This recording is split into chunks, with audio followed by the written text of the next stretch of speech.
Hi and welcome to Federal Bank Let's Talk. The way to a man's heart, and for that matter, a woman's heart, is through the stomach. And today we have the perfect example. A man who has captured our hearts with a yummy food that he conjures. Naushad, the big chef. Let's talk.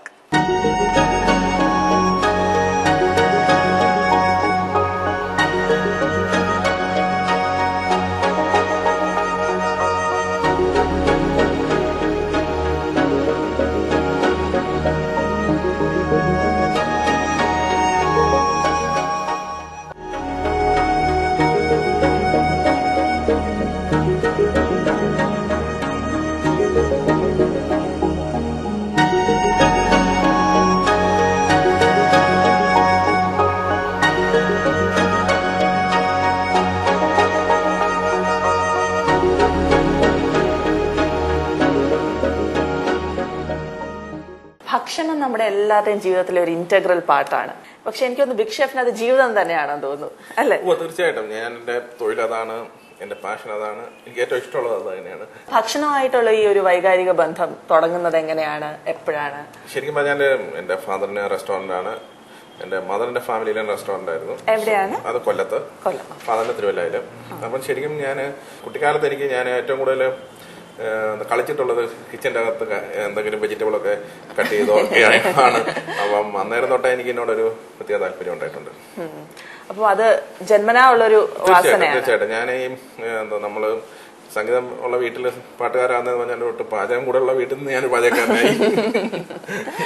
അപ്പൊ അതിൽ നിന്ന് സ്വന്തമായിട്ടൊരു catering business ഒക്കെ തുടങ്ങുന്നത് എപ്പോഴാണ്? ശരിക്കും എന്റെ ഫാദറാണ് start ചെയ്യുന്നത് കേറ്ററിംഗ് ബിസിനസ്. കാരണം ആ കാലഘട്ടത്തിൽ എന്ന് പറയുന്നത് തിരുവല്ല എന്ന് പറയുന്ന NRIs എല്ലാവരും ഗൾഫിലോട്ട് പോകുന്ന സമയത്ത് എന്റെ ഫാദറിന് റെസ്റ്റോറന്റ് ആയിരുന്നു. അപ്പം അവരൊക്കെ തിരിച്ചു വരുമ്പോഴത്തേക്ക് അവർക്ക് കല്യാണമോ അല്ലെ അവരുടെ വീട്ടിൽ എന്തെങ്കിലും ഫംഗ്ഷൻ നടക്കുമ്പോൾ ഫാദറിനോട് ഇങ്ങനെ അതൊരു അങ്ങനെ ഒരു പ്രൊഫഷണലായിട്ടല്ലായിരുന്നു. പക്ഷെ പിന്നീട് അത് അങ്ങോട്ട് ശരിക്കും നല്ലൊരു ബിസിനസ്സായി. എനിക്ക് തോന്നുന്നു സെനറ്റ് റാങ്കൂറിൽ അങ്ങനെ ഒരു കേറ്ററിംഗ് കമ്പനി തന്നെ അത് അവിചാരിതമായിട്ടാണ്, നമ്മൾ പർപ്പസിൽ അങ്ങനെ തുടങ്ങിയതല്ല. അതൊരു ദൈവനിമിത്തം പോലെ അങ്ങനെ നല്ലൊരു. പിന്നെ ഞാൻ അങ്ങനെ കോളേജ് കഴിഞ്ഞിട്ട് ഞാൻ ഹോട്ടൽ മാനേജ്മെന്റ് പഠിച്ചു. അത് കഴിഞ്ഞിട്ട് പല യാത്രകളിലും കൂടി പല ഡിഷുകളൊക്കെ കൊണ്ടുവരാൻ സാധിച്ചു. അങ്ങനെ തിരുവല്ലയിൽ നിന്ന് നമുക്ക് എക്സ്പാൻഡ് ചെയ്ത് പല സ്ഥലത്തോട്ട് പോകാൻ പറ്റി. ഒരുപാട് സ്ഥലങ്ങളിൽ ഒരുപാട് ഫംഗ്ഷൻസിന് കേറ്റർ ചെയ്തിട്ടുണ്ട്, അല്ലെ? അതെ. അപ്പൊ അതിനകത്ത് ഏതെങ്കിലും തങ്ങി നിൽക്കുന്ന ഒരു ഇവന്റ് ഉണ്ടോ? തീർച്ചയായിട്ടും. അത് ഒരു ഇവന്റ് അല്ല, പല ഇവന്റ്സ് ഉണ്ട്. കാരണം എന്താ വെച്ചാൽ നമ്മൾ എനിക്ക് ഓർമ്മയിലെന്ന് പറയുന്നത് നമ്മുടെ സദാം ഹുസൈനെ ഹാങ് ചെയ്ത ദിവസമാണ്.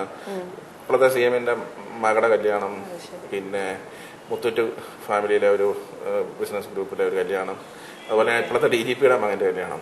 ശരിക്കും ആ ഹർത്താലിന്റെ അന്ന് നമുക്കറിയാമല്ലോ റോഡിലോട്ട് വണ്ടി ഇറക്കാൻ പറ്റത്തില്ല. പക്ഷെ കല്യാണം ആകുമ്പോഴത്തേക്ക് തീർച്ചയായിട്ടും ഇവരുടെ കല്യാണങ്ങൾക്ക് മാറ്റിവെക്കത്തുമില്ല. കാരണം അത് രാവിലെയാണ്, ഏർലി മോർണിംഗ് ആണ്. അപ്പൊ ഉച്ചയ്ക്ക് വൈകിട്ടാണ് ഈ ട്രിവാൻഡ്രത്തെ ഫംഗ്ഷന്. ശരിക്കും നമ്മള് ഭയങ്കരമായിട്ടും ബുദ്ധിമുട്ടി. പിന്നെ അതൊക്കെ നമ്മള് സാധാരണ തലേദിവസമൊക്കെ അറിഞ്ഞാൽ നമുക്ക് ഹർത്താലിനൊക്കെ എന്തെങ്കിലുമൊക്കെ ചെയ്യാൻ പറ്റും, അല്ലെങ്കിൽ ചിലപ്പോൾ കല്യാണം മാറ്റി വെക്കും. പക്ഷെ ഇത് അന്നേരം അറിയുന്നതുകൊണ്ട് റോഡിലൊക്കെ ഭയങ്കര പ്രശ്നമായിരുന്നു. നമ്മൾ വളരെ റിസ്ക് എടുത്താണ് ഈ മൂന്നിടത്തും. പ്രത്യേകിച്ച് ഇത് 3 വലിയ ഈവന്റ് ആണ്. സാധാരണ ഒരു കല്യാണത്തൊക്കെ കുറെ ആൾക്കാർ ശ്രദ്ധിക്കുന്നതാണ്. പക്ഷെ അത് ഭംഗിയായിട്ട് ചെയ്യാൻ പറ്റി. അതൊക്കെ നമ്മൾ ഒരു വലിയ ദൈവാനുഗ്രഹമായിട്ട് കാണുന്നു.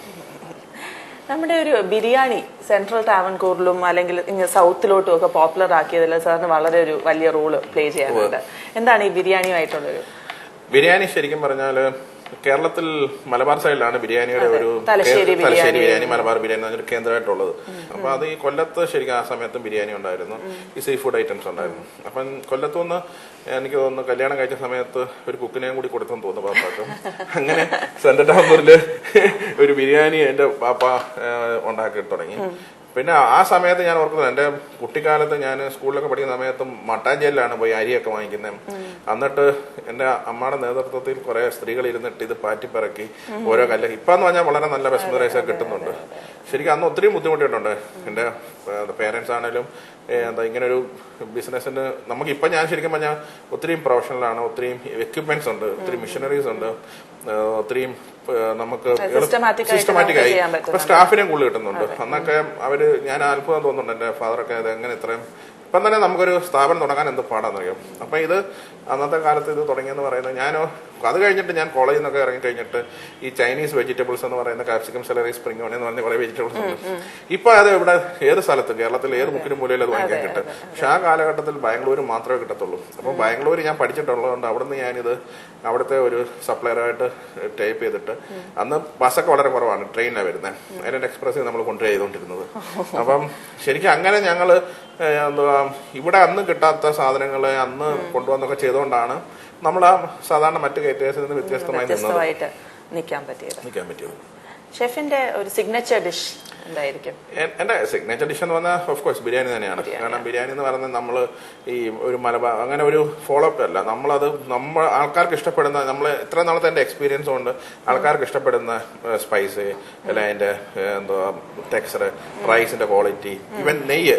നമ്മൾ പണ്ടൊക്കെ ഗീ നല്ലതായിട്ട് വേണമായിരുന്നു, ഇപ്പം വളരെ കുറച്ചാണ്. നമ്മൾ കഴിച്ചു കഴിഞ്ഞാൽ കയ്യിൽ ഒരിക്കലും നെയ്യ് പറ്റാൻ പാടില്ല. അപ്പൊ അങ്ങനെ നമ്മൾ അതിനെ നല്ലൊരു ഫോം ആക്കി എടുത്തിട്ടുണ്ട് ഇപ്പം ബിരിയാണി. ഈ ദം ബിരിയാണി എന്താണ് ശരിക്കും? ദം എന്ന് പറയുന്നത് വിറകടുപ്പില് അല്ലെങ്കിൽ കരിയില് നമ്മള് മട്ടനും റൈസും കൂടി ഒന്നിച്ച് ഒരേ കുക്ക് ചെയ്യുന്നതാണ്. അത് പണ്ടൊക്കെ റോ റൈസും റോ മട്ടനുമാണ്. ഇപ്പൊ പിന്നെ ഒരു ഹാഫ് കുക്ക്ഡ് ആയിട്ടുള്ള മട്ടനും റൈസും ഒന്ന് ഒരു 10 to 15% ബോയിൽ ചെയ്തിട്ട് ഒന്നിച്ച് ലെയറായിട്ട് ഇട്ടിട്ട് അതിന്റെ മേളിൽ ബാക്കിയുള്ള മസാലയൊക്കെ ചേർത്തിട്ട് ദം ചെയ്യും. ദം ചെയ്ത് കഴിഞ്ഞാൽ 1 മണിക്കൂറെങ്കിലും മിനിമം ഈ ദമ്മിൽ കിടന്നിട്ടുമ്പം ഈ അടിയിൽ നിന്നുള്ള തീ കൊണ്ട് ഇറച്ചി വെന്തിട്ട് അതിന്റെ ആവിയില് ആ സത്തിലാണ് നമ്മുടെ ഈ റൈസ് കുക്കാകുന്നത്. അപ്പൊ ഈ മീറ്റിന്റെ ആ ഒരു ഫ്ലേവർ ഈ റൈസിനും കിട്ടും, ആ റൈസിന്റെ ആ ഒരു ഫ്ലേവറും മേളിൽ വരുന്ന എല്ലാം കൂടി താഴോട്ട് മീറ്റിനും കിട്ടും. പ്രത്യേകിച്ച് കല്യാണങ്ങൾക്ക് ഉണ്ടാക്കുന്ന ബിരിയാണിക്ക് പ്രത്യേക ടേസ്റ്റ് എന്ന് പറയുന്നത് ഒരു 300 ബിരിയാണിയൊക്കെ ആയിരിക്കും ഒരു ചെമ്പെന്ന് പറയുന്നത്. ഈ ഒന്നിച്ച് ചെയ്യുമ്പോഴത്തേക്കും ഹൈ പ്രഷറിലാണ് കുക്കാകുന്നത്. ഒരു റെസ്റ്റോറന്റിൽ പോലും നമുക്ക്, ഈവൻ നമ്മുടെ റെസ്റ്റോറന്റിൽ പോലും നമ്മുടെ കല്യാണത്തിന് കൊടുക്കുന്ന ബിരിയാണിയുടെ ഒരു ക്വാളിറ്റി മെയിൻറ്റെയിൻ ചെയ്യാൻ പറ്റുന്നില്ല. അത് ദമ്മിന്റെ ഒരു പ്രത്യേകതയാണ്. സാധാരണഗതിയിൽ ഭക്ഷണം ചെറിയ ക്വാണ്ടിറ്റി ഉണ്ടാക്കുമ്പോൾ ടേസ്റ്റ് കൂടുതലും, ബൾക്കായിട്ട് ഉണ്ടാക്കുമ്പോൾ ടേസ്റ്റ് കുറയുകയും ചെയ്യുന്നത്. പക്ഷേ ഈ ബിരിയാണി എന്ന് പറയുന്ന കാര്യത്തില് കൂടുതൽ ഉണ്ടാക്കുമ്പോൾ ടേസ്റ്റ് കൂടുകയും കുറച്ചുണ്ടാക്കുമ്പോൾ ടേസ്റ്റ് കുറയുകയാണ്. നമ്മുടെ വീട്ടിലിപ്പോ കുറച്ചൊരു ചെറിയൊരു ഫംഗ്ഷൻ ഒരു ബിരിയാണി ഉണ്ടാക്കുകയാണെങ്കിൽ ഒരു ക്വിക്ക് ടിപ്പ് നമ്മളെല്ലാവരും ശ്രദ്ധിക്കേണ്ടത്, വീട്ടിൽ നമ്മൾ ഉണ്ടാക്കുമ്പോഴത്തേക്ക് റൈസ് നമ്മൾ 2-3 രീതിയിൽ നമ്മൾ ബിരിയാണി ചെയ്യാം. ഒന്ന് റൈസ് ബോയിൽ ചെയ്യാം, ഒന്ന് റൈസ് നമ്മൾ വെള്ളം ഒഴിച്ചിട്ട് കറക്റ്റ് അളവെടുത്ത് വെള്ളം ഒഴിച്ചിട്ട് ചോറ് അതിന്റെ അകത്ത് വേവിച്ചെടുക്കാം. അപ്പൊ ആ വേവിച്ചെടുക്കുന്ന കൂട്ടത്തില് നമ്മൾ ഈ അങ്ങനെ പറ്റിച്ചെടുക്കുന്നതായിരിക്കും റൈസിന് കൂടുതൽ ടേസ്റ്റ് കിട്ടുന്നത് വീട്ടിലാകുമ്പോൾ. കാരണം ഫുൾ കുക്ക്ഡ് ആവും, ഈ ഇതിന്റെ അകത്ത് മസാല എല്ലാം അതിന്റെ അകത്ത് പിടിക്കും. എന്നിട്ട് നമ്മൾ മട്ടന്റെയോ അല്ലെങ്കിൽ ചിക്കന്റെയോ മേളിൽ ഇട്ട് കഴിഞ്ഞിട്ട് ഒന്നീ ഓവൻ്റെ അകത്ത് വെക്കുക, നമ്മൾ ഓവൻ ഉണ്ടെങ്കിൽ അല്ലെങ്കിൽ മൈക്രോവേവിന്റെ അകത്ത് വെക്കുക. അതല്ലെങ്കിൽ സാധ്യത ഉണ്ടെങ്കിൽ നമ്മൾ പറമ്പുണ്ടെങ്കിൽ ചെറിയൊരു കരിയൊക്കെ ഇട്ട് വെക്കുവാണെങ്കിൽ ആ ടേസ്റ്റ് കിട്ടും, റിയൽ ടേസ്റ്റ് കിട്ടും. അപ്പൊ ആദ്യത്തെ റെസ്റ്റോറന്റ് സാറിന്റെ കടവന്ത്രയിലാണോ? അതെ, കടവന്ത്രയാണ്. ഞാൻ ശരിക്കും പറഞ്ഞാൽ എന്റെ ഫാദറിന് റെസ്റ്റോറന്റ് ഉണ്ടായിരുന്നു. അത് കഴിഞ്ഞിട്ട് കുറച്ച് കഴിഞ്ഞപ്പം ഞാൻ കേറ്ററിംഗ് ആയിട്ട് താല്പര്യമായിട്ട് വന്നു. അനിയനായിരുന്നു റെസ്റ്റോറന്റ്. പിന്നെ പുള്ളിക്ക് താല്പര്യം വന്നപ്പോൾ അത് റെസ്റ്റോറന്റ് നിർത്തി. പിന്നെ ഈ അടുത്തിടയിലാണ് എൻ്റെ ഒരു ഫ്രണ്ട് സത്താർ എന്ന് പറയും, പുള്ളി വളരെ താല്പര്യത്തോടെ എന്നോട് പറഞ്ഞു നമുക്കൊന്ന് വെച്ച് റെസ്റ്റോറൻറ്റ്സ് തുടങ്ങാം. കാരണം ഇതിനകത്ത് റെസ്റ്റോറന്റ് എന്ന് പറയുമ്പോൾ നമ്മൾ ഒരു കല്യാണം പോലെയല്ല. കല്യാണം എന്ന് പറഞ്ഞാൽ നമ്മൾ എന്താ ഒരു ഫംഗ്ഷൻ കഴിഞ്ഞു, അത് തീർന്നു. പക്ഷെ നമ്മളെ റെസ്റ്റോറന്റ് എന്ന് പറയുമ്പോൾ ഇപ്പൊ തന്നെ ഇവിടെ തന്നെ നമ്മളൊരു കോഫി പറയുന്നു, ആ കോഫിക്ക് ഒരു ടേസ്റ്റ് അന്നേരം കുറവാണെങ്കിൽ അത് കംപ്ലൈന്റ് ആയിട്ട് വരും. അതേ സമയത്ത് എന്താ ഇപ്പൊ ഒരു ബിരിയാണി വാങ്ങിച്ചാലും ഒരു കംപ്ലൈന്റ് ആണ്. പലരും പല ടേസ്റ്റ് ഒക്കെ ആയിരിക്കും. പക്ഷെ കല്യാണം എന്ന് പറയുമ്പോൾ നമ്മൾ ബൾക്കായിട്ട് ആ ചൂടോടെ വിളമ്പുമ്പോഴത്തേക്ക് അതിന്റെ ഇത് അറിയുന്നില്ല. അപ്പൊ അത് പറഞ്ഞപ്പോഴാണ് ഒരു കോഫി അല്ലെങ്കിൽ ഒരു കുടിക്കാൻ എന്തെങ്കിലും പറയാം. ഉച്ച സമയമല്ലേ, നമുക്ക് തണുത്ത് എന്തായാലും പറയാം. ശരി, ഓക്കെ.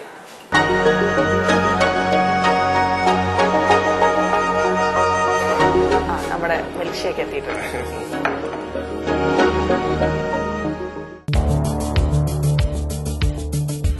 ഇപ്പൊ ആൺകുട്ടികളാണ് കുക്കിങ്ങിനോട് താല്പര്യം കൂടുതൽ കാണിക്കുന്നത്. കാരണം പെൺകുട്ടികൾ ഇപ്പം എന്താ കുക്കിംഗ് അറിയത്തില്ലെന്ന് പറയുന്നത് ഒരു ട്രെൻഡും, ആൺകുട്ടികൾ കുക്കിംഗ് അറിയാമെന്ന് പറയുന്ന ട്രെൻഡായിട്ട് മാറിയിട്ടുണ്ട്. കാരണം ഞാൻ എന്താ മിക്കവാറും വെളിയിലായിരിക്കും. അപ്പം ചെല്ലുമ്പോഴത്തേക്ക് എന്താ അവള് ഉണ്ടാക്കുന്ന ഭക്ഷണം കഴിക്കാനാണ് എനിക്ക് താല്പര്യം. പിന്നെ സാറിന്റെ ഗംഭീരമായിരിക്കുന്നു. അപ്പൊ ഇത് വെക്കുക സാറിന്റെ ക്യാബിനില്.